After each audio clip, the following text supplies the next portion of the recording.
Okay, hello Hawkeye fans and welcome to yet another Hawk2Hawk interview. Today joining me is Laulauga Tausaga and Wayne Lawrence from Iowa Track and Field, our Big Ten Athletes of the Year. You guys, congratulations first of all on that. And second, thank you both so much for taking the time to join me today. I really appreciate it. I cannot wait to hear what you guys have to say about this past year, what's to come for both of you and what you've got going on right now. It's been pretty incredible watching at the University of Iowa. We've had Big Ten Athletes of the Year in wrestling, men's basketball, women's basketball, and now both men's and women's track, thanks to you guys. So what does that say about the Iowa Hawkeyes and the University of Iowa in general, Wayne? It just shows that we have this year was an astounding year for across the board for all sports. We just have I would say, great coaching staff in many sports. For the track and field team, I would say put us on the map nationally more than we were before in the Big Ten. It just shows how dominant we are across the board in women's throws and men's sprinting. Yeah, absolutely. How about you, Loggy? What do you think? Like Wayne said, we've had an amazing year across the board for all sports. And just for us to kind of step up to the plate and be a part of that is amazing in itself. Especially because, for the women's side, we are still having many firsts as a team. And to kind of keep building on that has been amazing. We're just going to continue to strive better and do a repeat with a full season, and make things happen next year. Yeah, let's talk about last season. Let's kind of get into that. You guys both had record-breaking seasons. Congratulations on that. Loggy with the shot put, and then Wayne in the men's 400 and the men's 600. How does it feel to you both to be in the record books? Loggy, I'll let you start. It's an amazing feeling. I was able to break my own record, and that's something that's really big for me considering I had a very long season for 2019. And trying to get back into gear after not having a big enough base like many of the other throwers in the country did was very frustrating. But just to be able to still perform at a high level and break that school record was something that meant like a lot to me. How about you, Wayne? To start off with the 600, it was not just me. It just wasn't for me. It was for my whole group. They pushed me really hard to break that. It was a race that when coach told me that I would be running it, sometimes I was definitely on the fence about it, trying to talk him out of it. But in the end, it was for the good of the 400. And with the 400, it was something I was chasing the whole indoor season.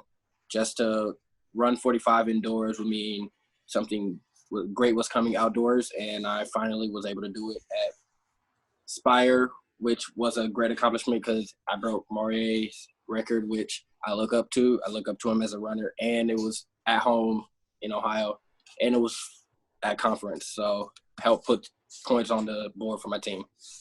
Yeah, that's always nice to go back to your hometown or to your home state and break a record. That had to feel pretty good. You guys both walked away with some hardware at the Big Ten Indoor Championships. Loggy took home a gold medal. Wayne, you took home 3. What was your overall experience like at the Indoor Championships, and how did you guys feel about your respective performances? Wayne? I felt great. Amazing. I wanted the team title. Went in there with just the mindset that I was going to win as much as I could for the team, and whatever happens, happens. And I was able to pull out the 200 win, which was the most exciting thing ever. It was just a great experience overall, just to go back to Spire and run in front of my family again. They got to see me in college. The first time they watched me run in college was at home, and I put on a show, so I was amazed by it. All right, Lucky, how about you? Big Ten Indoor Championships. It's the first ever indoor medal that I've ever gotten in my career, and so it was very nice to be able to get a gold on my last indoor season. Very, very sentimental for me. As for the rest of it, especially Wayne, just watching Wayne as an athlete get up there race after race and winning was something that was super surreal for me.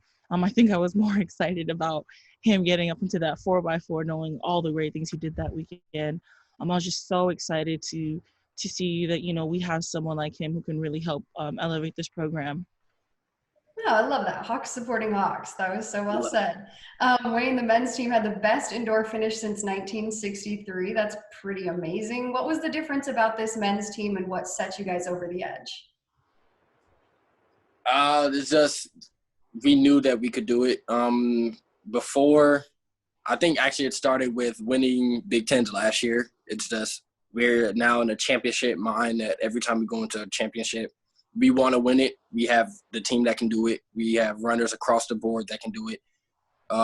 My group especially, I mean, it's a lot of pressure on my group being the quarter mile group. So we're spread out between indoor, the 4 and the 6, and outdoor, the 400 and the 4 hurdles. And we have so many people that can just score, and it's a lot of pressure on us, but we're down for the fight and we're down for the challenge. We're going to go into everything with a strong mindset, and it was a lot of the coaches doing that as well as just pushing us and letting us believe that we could actually go in and win. Now, you guys talk about a lot of success happening in both the indoor and the outdoor season, men's and women's track and field. You guys are on the rise. What does that success do for the Iowa track and field program in terms of recruits, and what's so attractive about Iowa for somebody like a prospective runner or thrower? Longy, you can answer. Oh, okay. I think, with the way that our program is going right now, it makes it very significant because we're showing the strides that we have made, and they're very large jumps. It's not just, oh, like we got to this meet and we did well. No, we went from not having anybody in this event at the national meet to having people in that event, for getting not just 1 but 4 people, or having our men in the top 3. And it's something that is very, very important for recruits to look at, because when you're someone who's looking at a school, you want to see the progress that people can make. You don't want to go in there and get stuck. And for us as a program, we talk about how we need to have a champion mindset, regardless of if we think we're good enough or not. We need to believe that we are. And that's something that Coach Woody has continually put into us every year after year after year. One thing he says is, this is the best team. Regardless if some of the best runners are gone or not, it's because it's not just, the talent that's there, but it's like, how much are you going to give to this team? Are you going to commit to the process to be a better athlete? And, that kind of culture on that team is what draws people in. That's certainly what drawed me to Iowa, and that's a big thing, considering that at the time the throws program was underdeveloped and I was nervous. But seeing that they had room for improvement and an open mind to get people to where they needed to be, and that they believed in that, was something that drew me to them. And I believe that's what continues to get Iowa athletes to Iowa track and field, because we are a team that continues to strive to get better. I love that. How about you, Wayne? What do you think? Great answer, Longy, first of all. And yeah, but basically all that she said, and you have to put into perspective, like, as a recruit coming in, the strides that we've made, not having the luxuries that other schools have. Like, we are not outside all year round. We're stuck inside of a indoor facility. We mostly train on that, especially last year. We were in there until the week before Big Tens. And, like, we were in there and we came out a national champion out of it. It's just great to see what we've done with less than other people. And for recruits, I feel like that's a big thing that recruits look at, is that Iowa doesn't go outside every day. We're bundled up in 5 jackets and 2 boots and stuff like that. And we go out and we are in the fastest heat for the 4x4. Long as in the strong flight for the discus, any type of throw, she's there. You know her name, her presence is felt. It's just a great thing for our program. All right, you guys both plan to attend the Olympic trials in 2021. It was postponed a year, but you guys are still planning on going, I understand. We cannot wait to watch you guys compete. I know it's going to go well for you. You're going to have a lot of Hawkeye fans backing you up, and excited for you back here in Iowa. But what does that mean to you, and how do you think the Iowa track and field program has prepared you for that moment? Loggy? I can't speak for the whole team, because, we work in groups, specifically for my coach at Iowa, Eric Worski. he continues to put you on your toes. Be it a practice, it'll be a random practice, and he goes, "All right, we have to create the imagination that this is your last throw, and you are at trials, or you are at the Big Tent, and you're not gonna make the final." That kind of pressure and that kind of anxiety that he decides to put on you conditions you so that you are comfortable when it comes to the true meet. Because there's people they'll do great in practice, but they've never had any stimulation till they get to a meet, and then their mind overwhelms them and they're not able to compete. And so day by day, and weeks in preparation, he makes sure that he keeps us on our toes, because when you're constantly in that position of being ready with the adrenaline, you're comfortable in your environment. And that's something that has gotten me to the World Championships last year. Considering that competitions outside of the NCAA are definitely not the same. They don't, especially for throws, they're like, okay, we're going to give you a period to warm up and everybody makes friends. Out in the real world, it's cutthroat. They're just like, no, we're not going to give you time to throw. Are you ready? Yes, you are. And so, he throws that at you, and it's scary, but it's something that's really, really needed. And I think that's what's prepared me to be the elite athlete that I am, not only for NCAA, but as a national thrower. Absolutely. Very well said. Wayne, what do you think? I would say, like Longy said, I can't speak for the whole team, but my coach, Jason Wakenight, he's always talked. He's a great talk. He just knows how to put words together. And he can just get you to do anything he asks you to do. If he believed that you could fly and he would talk you into it, you would actually think that you could fly. His way with words is just that crazy. And for me, it's just talking to me, just motivating me the whole way through is just something that like really just stood out with me. Yeah, last year I went to Jamaica trials and ended up getting sick, missed the team by a spot. And just coming in this year, we were already just focusing on, NCAAs, this and that, but the main goal was the Olympics, and it was just going to be a great ride. Wake Night talking me into it the whole way. Like Longy said, the coaches are really good with putting you on your toes about things like with track. Like with Longy, it's about warming up and having the preparation to throw.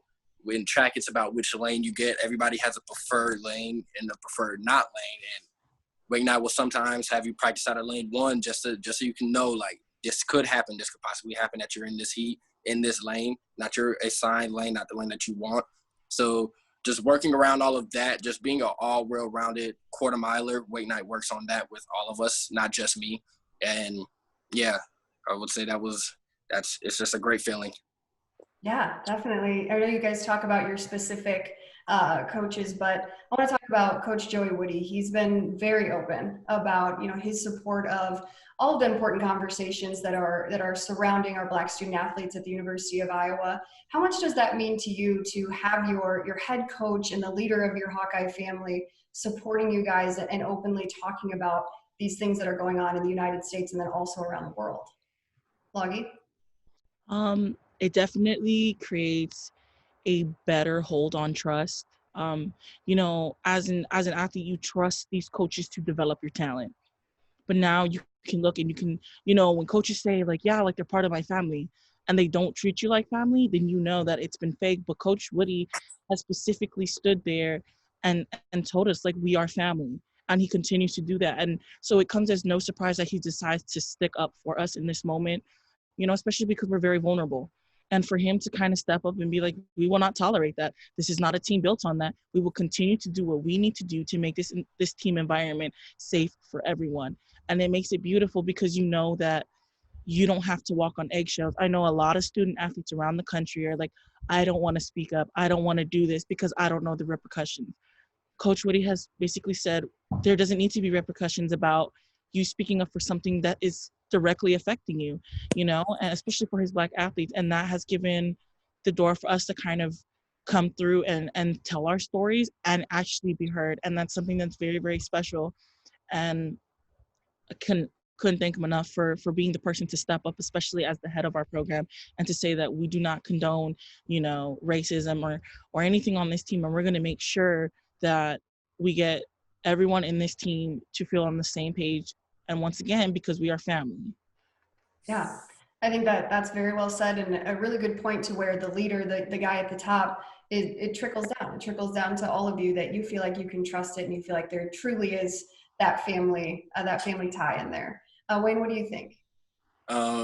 Yes, that's basically what Longy said. I mean, for me, me coming in, everybody on the team knows that I'm kind of like a unique type of being. Like, I'm a be me no matter where I'm at. And so it's like for Woody to now say that, yeah, we're as a team, we're gonna stand on this and not let anything slide about this specific thing.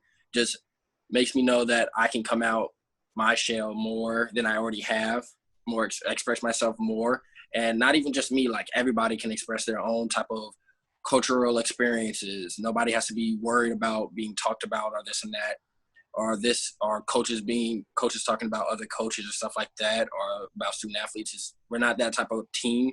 We're not that team culture. And yeah, it's just, I don't know.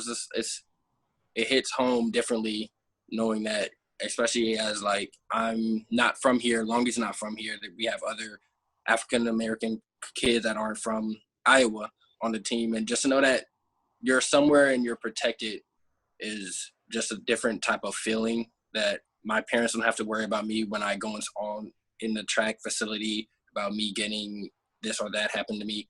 And I don't know, I can't thank them enough, like Longy said, for it, because I've known since this is all going on, there's been collegiate teams that are not in the right mindset right now about all of this. And I'm just happy that we aren't one of those teams. Yeah, and I kind of just want to, in these last couple of questions, just leave it open to you both. If there's anything that you wanted to add, any kind of message that you wanted to put out there concerning these important conversations that are happening in the U.S. and also around the world, is there anything that you want to add out to our Hawkeye fans? Loggy? You know, I think the biggest thing is, you support us, you know, when it comes to the track, when it comes to the field, the pool, you know, anywhere we're at. But we also need your respect and, you know, your support when it comes to issues on race, especially that affect the players that you know, come out to see. You cannot just sit there and be like, yes, like they're amazing athletes, but forget the humanity that's behind them when it comes to issues that directly affect a certain group of people. You know, we love the Hawkeye fans, but that's a message, you know, not only to them, but to the whole world, you know, especially for athletes. I can't tell you how many times people have gotten the conversation of, well, just stick to sports, or like, you're only there because of a scholarship. And it's like, no, these students, you know, it's considered student before the athlete. And, you know, although we do come here to play sports, we're here to get a degree as well. And, you know, we're proud to wear that Hawkeye on our chest. And we're proud that you support us. Just hoping that you can support us in decisions of, especially what this country is going through, to, you know, find the facts and do what we got to do to kind of make this a better place for everybody. Absolutely. Wayne, do you have anything that you wanted to add? Not much. Longy really said it all. It's just supporters. If you're gonna support us 100%, you have to stand on it. Don't support us 50%. Granted, I'm not running for anybody that's outside of there other than my family and my teammates. It's still grateful to let people know that we're not different. Nobody's different. We're all the same. There's only one race on the planet Earth, and it's a human race, and we're all a part of that. And I just feel like everybody should treat each other with respect. And we go out here, we do what we have to do on the track for you guys. I feel like as of right now, I don't really know what I'm trying to get at, but basically what Longy said. Yeah, we're going to keep it with that. What Longy said. Longy said. Yeah, absolutely. I keep saying, like, very well said, but everything that you guys have been saying, it makes total sense. And I know that our Hawkeye fans are out there listening and learning, and we appreciate all of your guys' messages and kind words. And again, I appreciate you guys' time. You guys taking the time to join me today. It's a pretty big deal that I've got both of our Big Ten athletes of the year from the track and field team at the same time. This is amazing. Congratulations to you both on everything that you've done at the University of Iowa. We cannot wait to see what you do as you continue in your running and your throwing careers. Thanks again, you guys, for your time. You too. Thank you, Hawkeye fans. Yeah, go Hawks. Go Hawks, of course. Thank you guys so much. We appreciate it.